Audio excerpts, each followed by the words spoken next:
Gulliver's Travels by Jonathan Swift. Narrated by James Harrington. Part 1. A Voyage to Lilliput. Chapter 1. The author gives some account of himself and family. His first inducements to travel.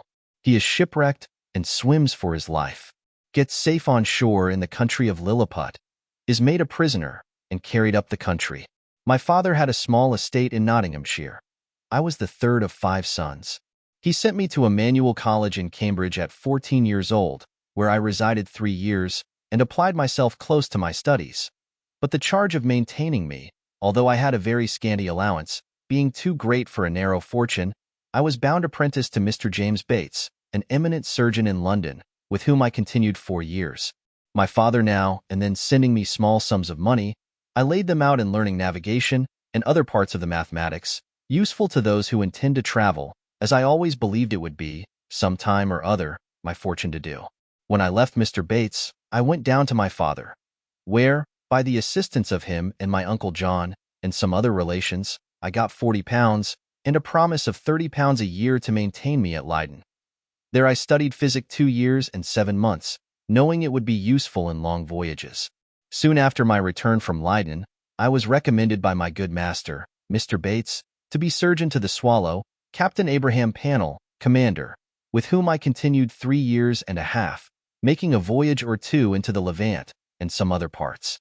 When I came back, I resolved to settle in London, to which Mr. Bates, my master, encouraged me, and by him I was recommended to several patients. I took part of a small house in the Old Jewry, and being advised to alter my condition, I married Mrs. Mary Burton, second daughter to Mr. Edmund Burton, hosier, in Newgate Street, with whom I received £400 for a portion. But my good master Bates dying in 2 years after, and I having few friends, my business began to fail, for my conscience would not suffer me to imitate the bad practice of too many among my brethren. Having therefore consulted with my wife and some of my acquaintance, I determined to go again to sea. I was surgeon successively in 2 ships, and made several voyages, for 6 years, to the East and West Indies, by which I got some addition to my fortune.